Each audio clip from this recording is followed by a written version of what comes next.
جناب محمد ابراہیم فریدی صاحب نعت رسول مقبول صلی اللہ علیہ وسلم پیش کر رہے تھے. قبل اس کے کہ میں آپ نے مہمان مقرر کو دعوت خطاب پیش کروں، دو اعلان سماعت فرمائیں. 30 اکتوبر بروز ہفتہ بامقام مسجد خواجگان بلاک 8 نزد شمالی چوک میں جشن عید میلاد النبی صلی اللہ علیہ وسلم کی محفل منعقد کی جا رہی ہے، جس میں حضرت علامہ مولانا قاری محبوب احمد چشتی صاحب ملتان والے خطاب فرمائیں گے. 30 اکتوبر بروز ہفتہ بلاک 8 قاری محبوب احمد چشتی صاحب کا خطاب ہوگا. دوسرا اعلان 11 نومبر بروز جمعرات بعد نماز عشاء بلاک 4 اور ڈی کی درمیانی سڑک پر حضرت علامہ مولانا مفتی لیاقت امین مصطفی صاحب کا نورانی خطاب ہوگا.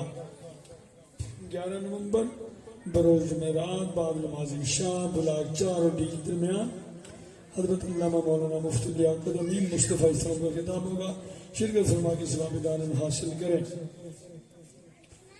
مٹ گئے مٹتے ہیں مٹ جائیں گے عادات تیرے، مٹ گئے مٹتے ہیں مٹ جائیں گے عادات تیرے، نہ مٹا ہے نہ مٹے گا کبھی چرچا تیرا، رہے گا یوں ہی ان کا چرچا رہے گا، پڑے خاک ہو جائیں جل جانے والے، تو زندہ ہے واللہ تو زندہ ہے واللہ، میری چشم عالم سے چھپ جانے والے، چمک تجھ سے پاتے ہیں سب پانے والے، میرا دل بھی چمکا دے چمکانے والے.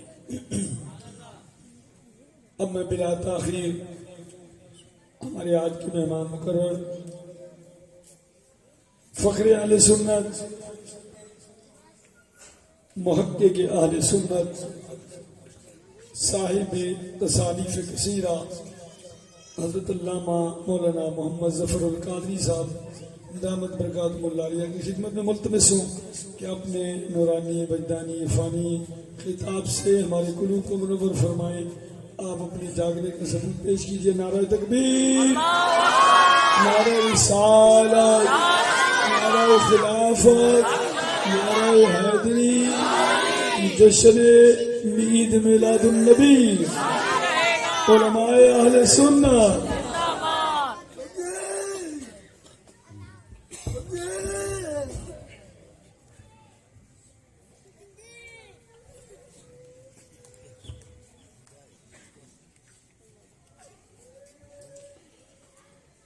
الحمد لله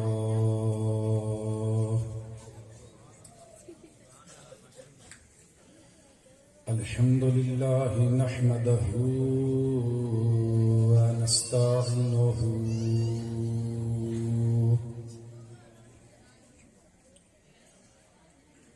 ونستعينه ونستغفره ونؤمن به ونتوكل عليه ونعوذ بالله من شرور أنفسنا ومن سيئات أعمالنا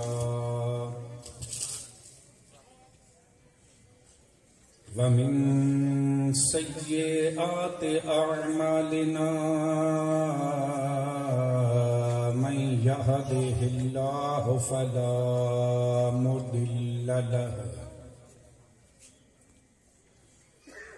ومن يضلله فلا هادي له ونشهد أن لا إله إلا الله وحده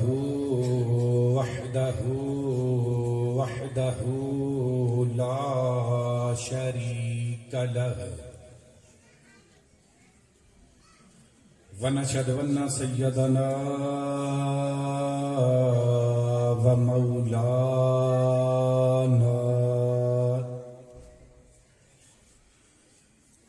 ومولانا ومافانا وملجانا محمدا عبده ورسوله أما بعد فأعوذ بالله من الشيطان الرجيم بسم الله الرحمن الرحيم يا أيها النبي إنا أرسلناك شاهدا ومبشرا ونذيرا وداعيا إلى الله بإذنه وسراجا منيرا صدق الله مولانا العظيم وصدق رسوله النبي الكريم الأمين قال الله تبارك وتعالى في القرآن المجيد في شان حبيبه إن الله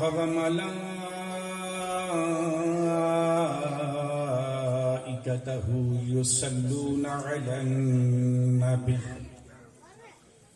يا أيها الذين آمنوا صلوا عليه وسلموا تسليما اللهم صل على سيدنا ومولانا محمد وعلى آل سيدنا ومولانا محمد وأصحاب سيدنا ومولانا محمد وبارك وسلم عليه صلى الله على النبي الأمي وآله صلى الله عليه وسلم صلاة وسلام عليك يا سيدي يا مكي يا مدني يا عربي يا قرشي يا هاشمي يا مطلبي يا سيدي يا رسول الله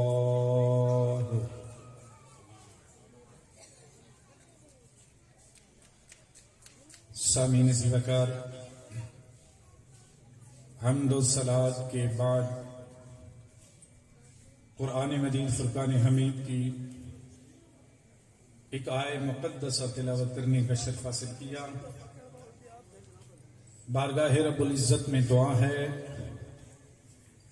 اس آیہ کریمہ کے تحت مجھے حق بولنے اور آپ کو حق سننے کی توفیق عطا فرمائے سرکار دو عالم نور مجسم فخر بنی آدم احمد مجتبی حضرت محمد مصطفیٰ صلی اللہ علیہ وآلہ وسلم کی بارگاہ قدسیہ میں درود پاک پڑھنے کی بے شمار فضائل و برکات ہیں حصول برکت کے لیے ایک حدیث پاک کا مفہوم عرض کرتا ہوں قال النبی صلی اللہ علیہ وآلہ وسلم من صلی علیہ صلاة صلی اللہ علیہ عشر نبی محتشم صلی اللہ علیہ وآلہ وسلم نے ارشاد فرمایا کہ جس شخص نے مجھ پر ایک مرتبہ درود پاک پڑھا اللہ اس بندے پر 10 رحمتیں نازل فرماتا ہے تمامی احباب شوق و ذوق کے ساتھ رسول والے رسول کی بارگاہ میں درود پاک کا نذرانہ پیش فرمائیں صلاۃ والسلام علیک یا رسول اللہ وعلی آلک واصحابک یا حبیب اللہ الصلاۃ والسلام علیک یا نبی اللہ وعلی آلک واصحابک یا سیدی یا نور اللہ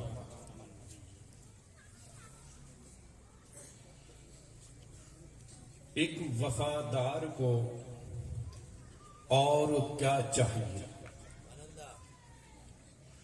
ایک وفادار کو اور کیا چاہیے عمر بھر دامنِ مصطفیٰ چاہیے ایک وفادار کو اور کیا چاہیے عمر بھر دامنِ مصطفیٰ چاہیے.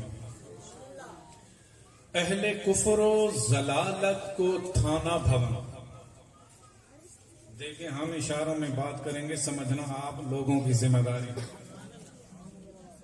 تھانہ بھون سے کتنے لوگوں کو سمجھ آئی؟ یہ آپ بھائیوں کی ذمہ داری ہے. ہم بات اشاروں میں کریں گے. اہل کفر و ضلالت کو تھانہ بھون. اہل کفر و ضلالت کو تھانہ بھون.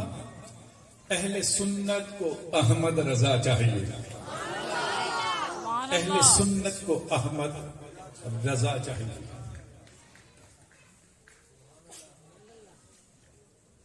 جس کے خنجر سے اہل نجد چر گئے. تصرف کے ساتھ یہ مثلا مجھے بڑا اچھا لگتا ہے، اس لیے میں نے اپنی ترتیب کے ساتھ اس کو بیان کیا، اس لیے معذرت کے ساتھ. جس کے خنجر سے اہل نجد چر گئے. جس کے خنجر سے کون چر گئے؟ اہل نجد چر گئے. جس کے خنجر سے اہل نجد چر گئے، آج اسی کی گرجتی صدا چاہیے. آج اسی کی گرجتی صدا چاہیے. آج اسی کی گرجتی صدا چاہیے. کیا خیال ہے اعلی حضرت فاضل بریلی کی گرجتی صدا سننے کے موڈ میں ہیں بھائی؟ سبحان اللہ. سیدی اعلی حضرت کی گرجتی صدا سننے کے موڈ کے اندر ہیں بھائی؟ سنیں میرے سنی بھائیوں، اللہ رب العزت نے اس کائنات کو پیدا کیا، کوئی اختلاف نہیں. اللہ تعالیٰ نے ملائکہ کو پیدا کر دیا، تب بھی کوئی اختلاف نہیں. ابلیس کی پیدائش ہوئی، تب بھی کوئی اختلاف نہیں. اللہ تعالیٰ نے حضرت آدم صفی اللہ کو اپنے دست قدرت سے پیدا کیا، تب بھی کوئی اختلاف نہیں. ایسی بات ہے کہ نہیں؟ سارے خدا کی عبادت پہ عبادت کر رہے ہیں، کسی کو کسی سے کوئی اختلاف نہیں. اللہ تعالیٰ نے حضرت آدم صفی اللہ کو سیادت عطا کی، تب بھی کوئی اختلاف نہیں. ان کو نبوت سے سرفراز فرمایا، تب بھی کوئی اختلاف نہیں. ان کو رسالت عطا کی، تب بھی کوئی اختلاف نہیں. نہ کوئی شرک ہے نہ مشرک، نہ کوئی بدعت ہے نہ بدعت.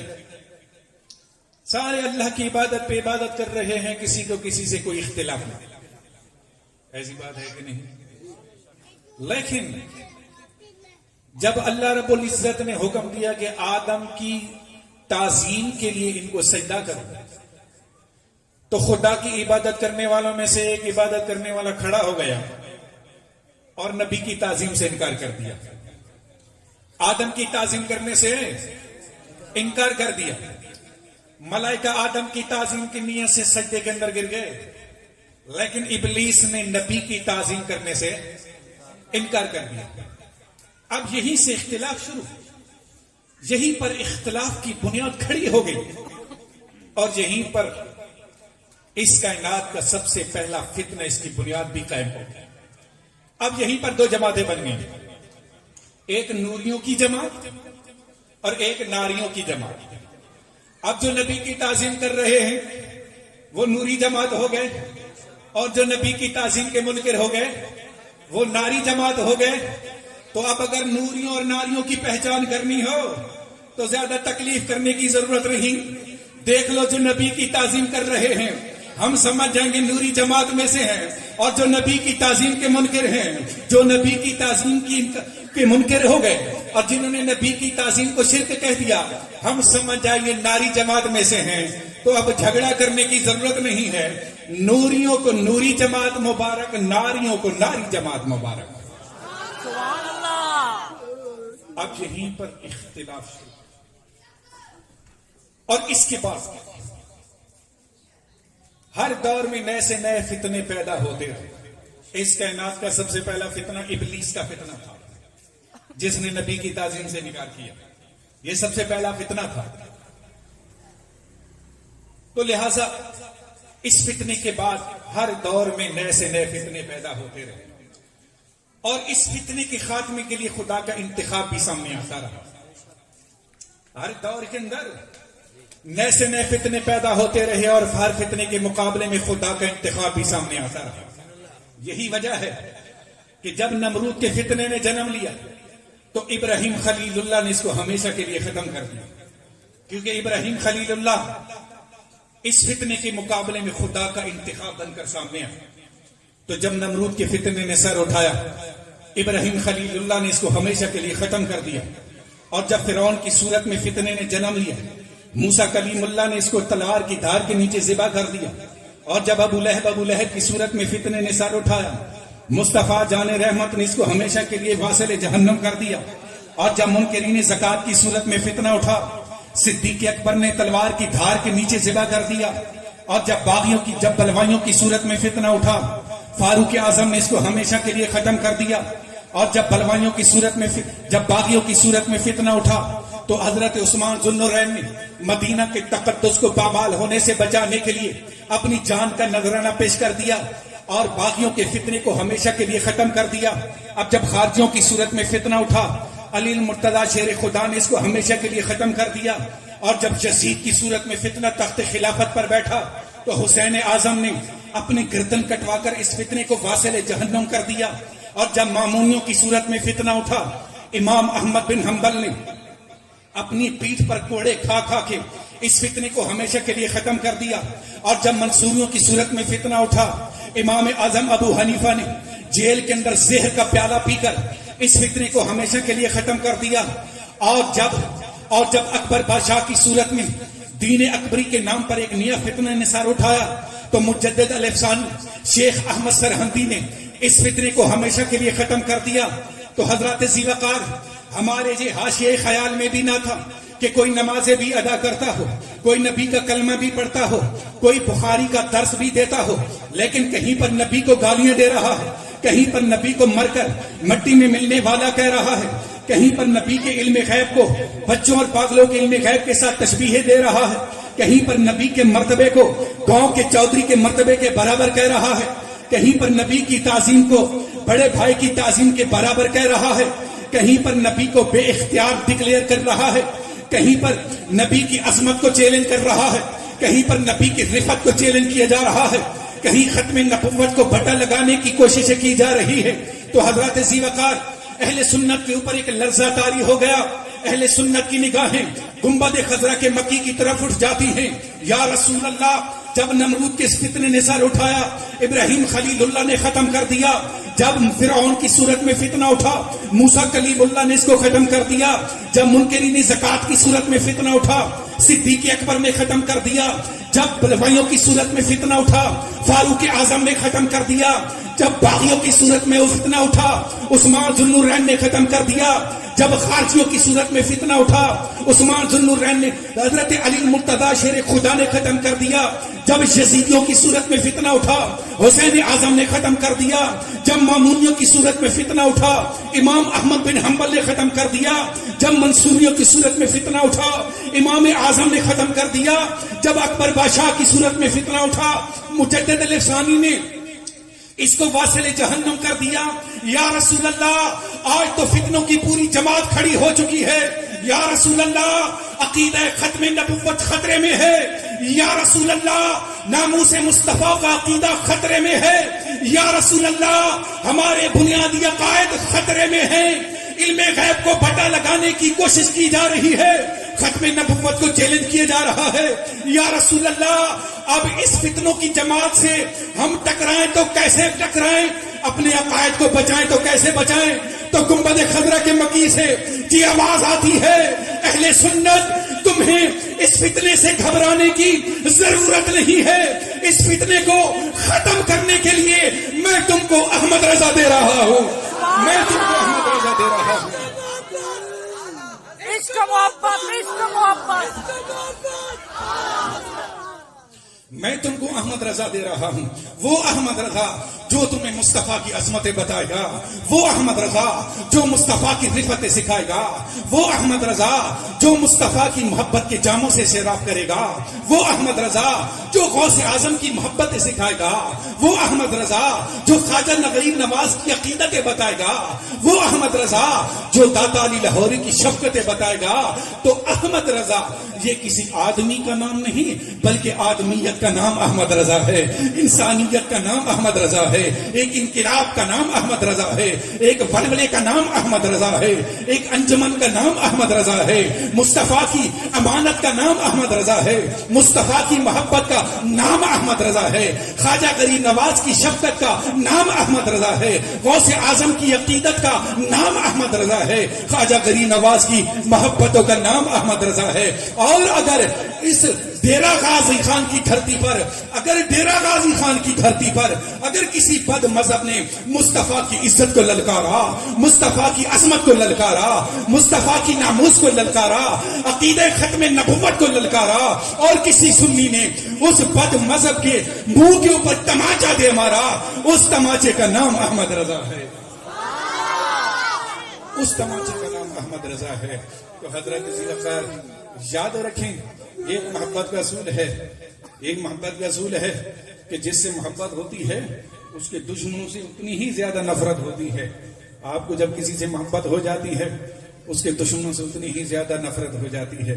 یہی وجہ ہے کہ جس دل کے اندر موسیٰ کلیم اللہ ہوں گے اس دل کے اندر کوئی فرعون نہیں آ سکتا، جس دل کے اندر ابراہیم خلیل اللہ ہوں گے اس دل کے اندر کوئی نمرود نہیں آ سکتا، جس دل کے اندر مصطفیٰ جان رحمت ہوں گے اس دل کے اندر کوئی ابو جہل ابو لہب نہیں آ سکتا، جس دل کے اندر صدیق اکبر ہوں گے اس دل کے اندر منکرین زکات نہیں آ سکتا، جس دل کے اندر فاروق اعظم ہوں گے اس دل کے اندر کوئی بلوائی نہیں آ سکتا، جس دل کے اندر عثمان ذوالنورین ہوں گے اس دل کے اندر کوئی باقی نہیں آ سکتا، جس دل کے اندر علی المرتضی شیر خدا ہوں گے اس دل کے اندر کوئی خارجی نہیں آ سکتا، جس دل کے اندر حسین اعظم ہوں گے اس دل کے اندر کوئی یزیدی نہیں آ سکتا، جس دل کے اندر امام احمد بن حنبل ہوں گے اس دل کے اندر کوئی مامونی نہیں آ سکتا، جس دل کے اندر امام اعظم ابو حنیفہ ہوں گے اس دل کے اندر کوئی منصوری نہیں آ سکتا، جس دل کے اندر مجدد الافسانی ہوں گے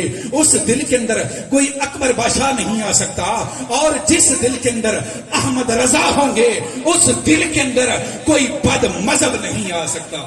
سبحان اللہ، عشق محبت، عشق محبت، عشق محبت، عشق محبت۔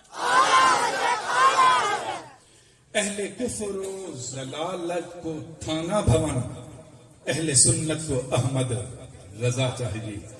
حضرت ذوالفقار، میری یہ عادت ہے کہ میں جب بھی کہیں تقریر کرتا ہوں تو سید اعلیٰ حضرت کا ذکر خیر ضرور کرتا ہوں، کیونکہ برے صغیر پاک و ہند کے اندر اگر آج عشق مصطفیٰ کی شمع روشن ہے تو یہ صدقہ ہے سیدی اعلیٰ حضرت کا، یہ مہربانی ہے اعلیٰ حضرت کی کہ برے صغیر پاک و ہند کے اندر آج بھی سنیت زندہ ہے اور انشاءاللہ تا قیامت زندہ اور پائندہ رہے گی۔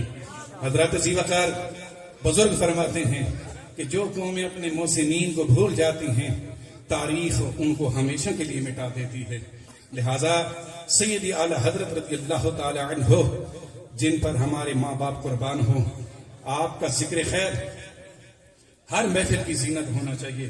رب کائنات اعلیٰ حضرت رضی اللہ تعالی عنہ کی ہم سب کو سچی پکی محبت عطا فرمائے۔ حضرت ذوالفقار، میں نے جو آیت کریمہ آپ کے سامنے تلاوت کرنے کا شرف حاصل کیا،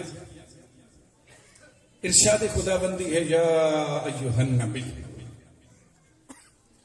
اے نبی، انا ارسلناک شاہدا ومبشرا ونذیرا وداعیا الی اللہ باذنہ وسراجا منیرا۔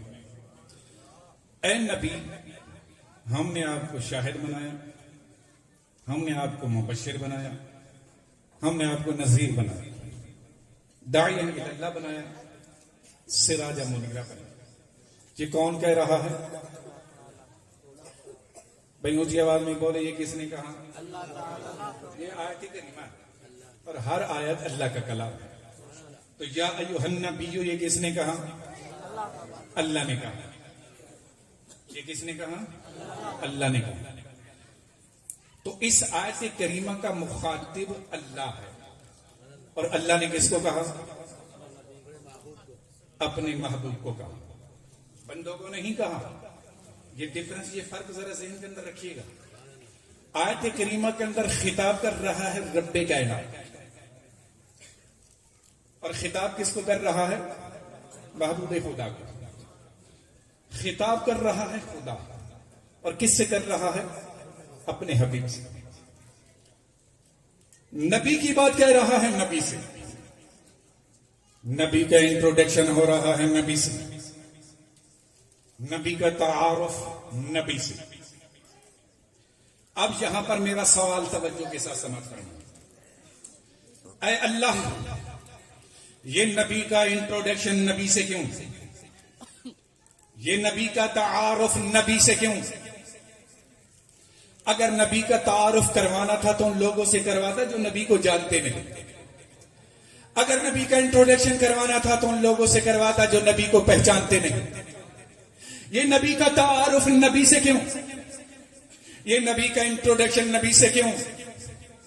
یہ نبی کی پرسنالٹی کی بات نبی سے کیوں؟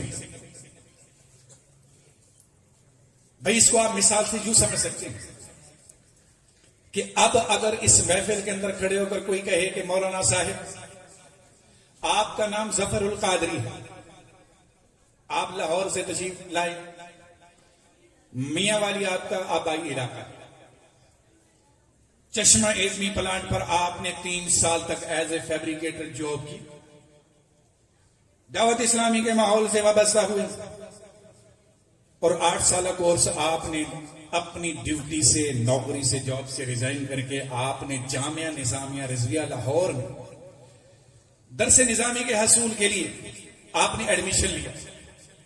مفتی عبدالقیوم حلاری صاحب رحمۃ اللہ تعالی علیہ سے اکتساب فیض حاصل کیا. مولانا شرف قادری صاحب رحمۃ اللہ تعالی علیہ سے بھی پڑھتے رہے. حضرت علامہ مولانا خادم حسین رضوی رحمۃ اللہ تعالی علیہ سے صرف نحو بھی پڑھی. سبحان اللہ. حضرت علامہ مولانا عبد التواب صدیقی صاحب سے بھی آپ اکتساب فیض کرتے رہے. مولانا صدیق ہزاری صاحب سے بھی پڑھتے رہے. مفتی اکبر قادری صاحب ARY والے، آپ اس سے بھی پڑھتے رہے. 18 سال سے آپ دعوت اسلامی کے جامعہ کے اندر آپ درس نظامی کی کلاس پڑھاتے ہیں. اردو آپ کی قومی زبان ہے، عربی سے بھی واقف ہے، لولی لنگڑی انگلش بھی بول لیتے ہیں، سرائکی آپ کی مادری زبان ہے. اب اگر اس طرح کوئی کھڑے ہو کر میرا تعارف مجھ سے کروائے گا تو اس کو کیا جواب ملے گا؟ ارے بیوقوف بیٹھ جا، کیوں اپنا وقت برباد کر رہا ہے؟ ارے میرا انٹروڈکشن کروا رہا ہے مجھے سے، میرا تعارف کروا رہا ہے مجھے سے. میرا تعارف کروانا ہے تو ان لوگوں سے کروا جو مجھے جانتے نہیں. بھئی میرا انٹروڈکشن کروانا ہے تو ان لوگوں سے کروا جو مجھ کو پہچانتے نہیں. میرا تعارف مجھے سے بیٹھ جا، کیوں وقت برباد کر رہا؟ یہی جواب ملے گا کہ نہیں؟ یہی جواب ملے گا. بولنے پر بینڈ تو نہیں ہے، پابندی تو نہیں بولنے پر، تو اس کو یہی جواب ملے گا مولانا صاحب اپنا وقت برباد کر رہے ہیں، بیٹھ جا، میرا تعارف مجھے سے کروا رہی ہیں، ان لوگوں سے کروائیں جو مجھے جانتے نہیں. ایسی بات ہے کہ نہیں؟ اب اسی انداز سے یہ کوشچن ہے، ایک سوال ہے، تمثیل بلا تشبیہ عرض کر رہا. اے اللہ، یہ نبی کا انٹروڈکشن نبی سے کیوں؟ یہ نبی کا تعارف نبی سے کیوں؟ جب میرے جیسے ایک معمولی آدمی اپنی ڈگری جانتا ہے کہ میری یہ ڈگری ہے، پھر ڈگری ہولڈر سے یہ کہنا یہ تیری ڈگری ہے، یہ کوئی بات نہیں. اے اللہ، اگر نبی کو اپنی شاہد ہونے کی خبر نہیں تھی تو نبی شہادت کس بات کی دے رہے تھے؟ اگر نبی کو اپنے مبشر ہونے کا علم نہیں تھا تو نبی بشارت کس بات کی سنا رہے تھے؟ اگر نبی کو اپنے نذیر ہونے کا علم نہیں تھا تو نبی ڈر کس بات کا سنا رہے تھے؟ اگر نبی کو اپنے سراج منیرہ ہونے کی خبر نہیں تھی تو نبی چمک کیوں رہے تھے؟ تو جب میرے جیسے ایک معمولی آدمی اپنی ڈگری جانتا ہے کہ میری یہ ڈگری ہے تو یقیناً نبی بھی جانتے ہیں کہ ان کی ڈگری کیا ہے. تو اے اللہ، جب نبی کو معلوم ہے کہ وہ شاہد ہیں، نبی کو معلوم ہے کہ وہ مبشر ہیں، نبی کو معلوم ہے کہ وہ نذیرہ ہیں، نبی کو معلوم ہے وہ سراج منیرہ ہے، تو پھر یہ نبی کا انٹروڈکشن نبی سے کیوں؟ یہ نبی کا تعارف نبی سے کیوں؟ نبی کا تعارف کروانا تھا تو ابو جہل ابو لہب سے کرواتا، نبی کا تعارف کروانا تھا عتبہ اور شیبہ سے کرواتا، منکرین مصطفیٰ سے کرواتا، کفار مکہ سے کرواتا، یہ نبی کا تعارف نبی سے کیوں؟ اے اللہ، یہ نبی کا انٹروڈکشن نبی سے کیوں؟ نبی کی بات نبی کی کیوں؟ نبی کی پرسنالٹی کی بات آخر نبی سے کیوں کر رہا ہے؟ تو میرے عشق و وجدان نے جواب دیا، ارے مولانا صاحب، ہمارا رب عالم الغیب ہے، وہ ماضی بھی جانتا ہے، وہ حال بھی جانتا ہے، اور وہ مستقبل بھی جانتا ہے، اور وہ بندوں کی نیچر بھی جانتا ہے، وہ اپنے بندوں کی فطرت بھی جانتا ہے۔ ہمارا رب جانتا ہے کہ میرے بندوں کی یہ نیچر ہے کہ جب بندوں سے کوئی بات کہی جاتی ہے تو کچھ ماننے والے ہو جاتے ہیں، کچھ نہ ماننے والے ہو جاتے ہیں، کچھ اقرار کرنے والے ہو جاتے ہیں اور کچھ منکر ہو جاتے ہیں۔ یہ بندوں کی نیچر ہے۔ بھئی اگر یہاں اس اسٹیج پر کھڑے ہو کر میں کہوں کہ علماء اہل سنت کو پاکستان کی سیاست میں کردار ادا کرنا چاہیے، اگر میں یہ موقف اپنا پیش کروں تو کچھ ماننے والے ہو جائیں گے، کچھ نہ ماننے والے ہو جائیں گے۔ کوئی کہے گا کہ ہاں علماء کی ضرورت ہے، وطن عزیز کو سیاست میں کردار ادا کرنا چاہیے، تو ادھر والے کھڑے ہو کر کہتے ہیں مولانا صاحب یہ مولویوں کو سیاست کرنے سے کوئی غرض نہیں، مولویوں کا کام دین کی خدمت کرنا ہے، سیاست کرنا نہیں۔ تو کچھ ماننے والے ہو گئے، کچھ نہ ماننے والے ہو گئے۔ ایسی بات ہے کہ نہیں؟ ہر معاشرے کے اندر ہیں علماء کرام، سیاست میں اس کے قائلین بھی ہیں۔ علماء کرام کو سیاست کرنے سے غرض نہیں، یہ دین کی خدمت کریں، اس کے قائل بھی ہیں۔ تو لہذا جب بندوں سے کوئی بات کی جاتی ہے تو کچھ ماننے والے ہو جاتے ہیں، کچھ نہ ماننے والے ہو جاتے ہیں، اور رب کی ذات کو یہ علم ہے کہ اگر میں نے بندوں سے کہا تو کچھ ماننے والے ہو جائیں گے، کچھ نہ ماننے والے ہو جائیں گے، لیکن اے حبیب یہاں بات ہو رہی ہے تیری پرسنالٹی کی، اے حبیب بات ہو رہی ہے تیری رفتوں کی، اے حبیب بات ہو رہی ہے تیری عظمتوں کی۔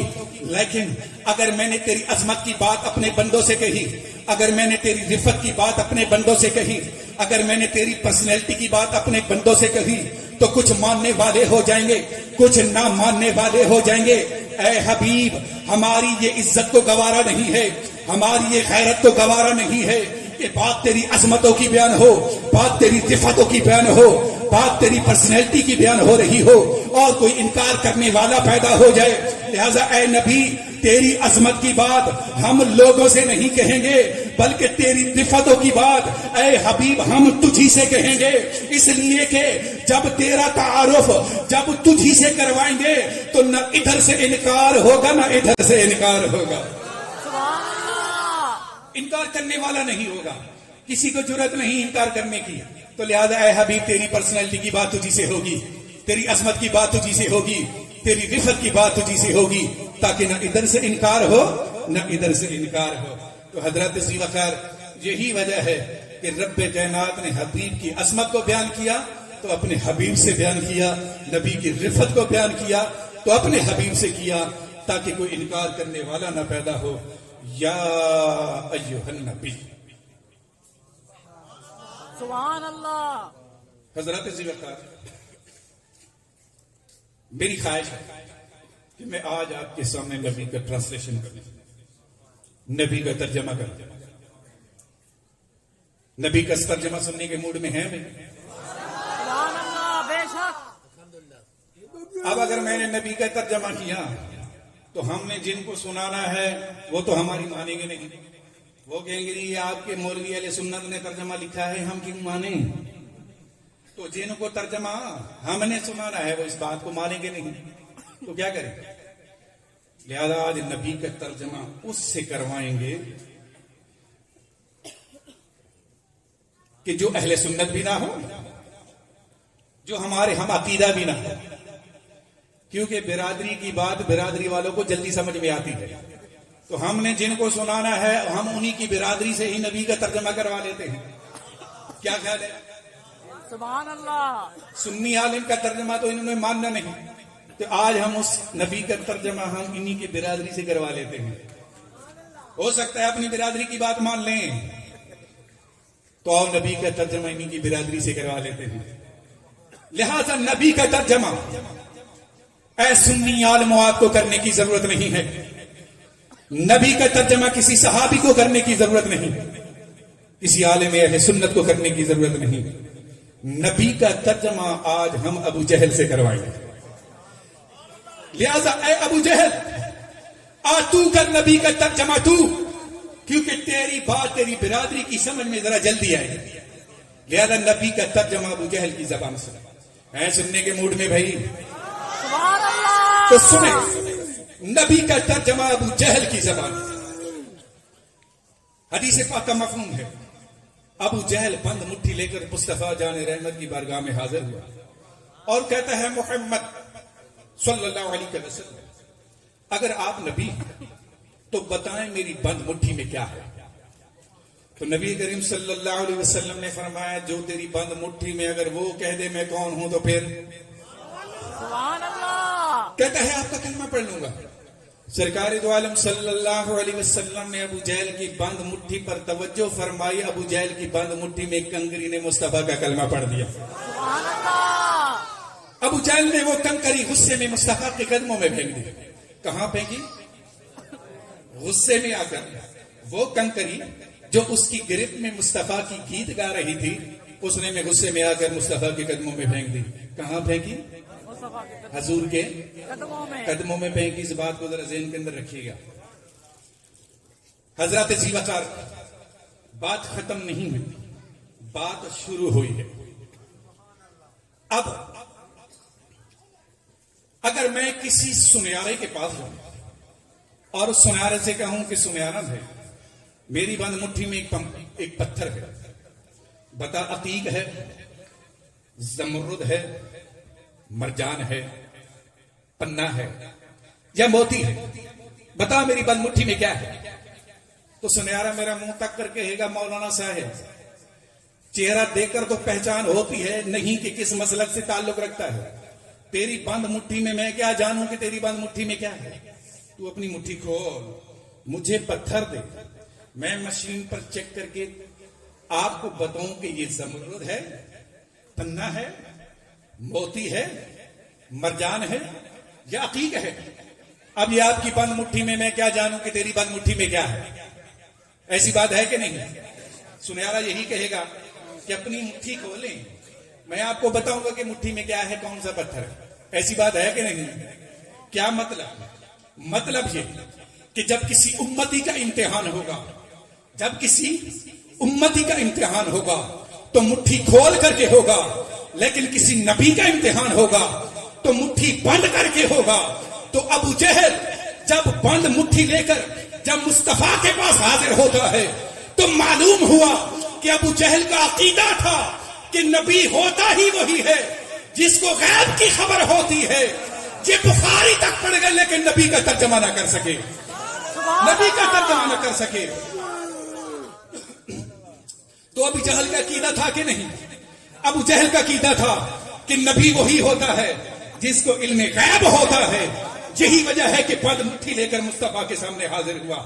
تو ابو جہل کا عقیدہ تھا کہ نبی وہی ہوتا ہے جس کو علم غیب ہوتا ہے. لوگ تفہیم البخاری تک لکھ گئے لیکن نبی کا ترجمہ نہ کر سکے.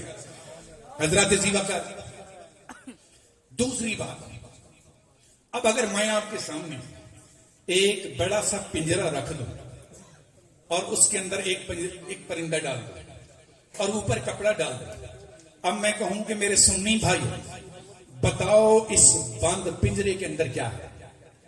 طوطا ہے, مینا ہے, کبوتر ہے, کوا ہے یا فاختہ ہے. بتاؤ اس بند پنجرے میں کیا ہے. تو آپ کہیں گے مولانا صاحب کدھر کی بات کرتے ہیں. اب اس بند پنجرے کے اندر جس پر آپ نے کپڑا ڈال رکھا ہے ہم کیسے جانیں گے اس بند پنجرے کے اندر کیا ہے. آپ کپڑا ہٹائیں, ہم دیکھیں اور پھر آپ کو بتائیں کہ یہ کوا ہے یا چڑیا ہے, فاختہ ہے یا طوطا ہے. ہمیں بند پنجرے کے اندر اوپر کپڑا ڈلا ہوا, ہمیں کیا ایسے معلوم کہ یہ اندر کیا ہے. ایسی بات ہے کہ نہیں؟ مطلب یہ کہ آپ کے لیے اندر والا ہے. ایسی بات ہے کہ نہیں؟ تو جس طرح آپ کے لیے اندر والا ہے تو اندر جو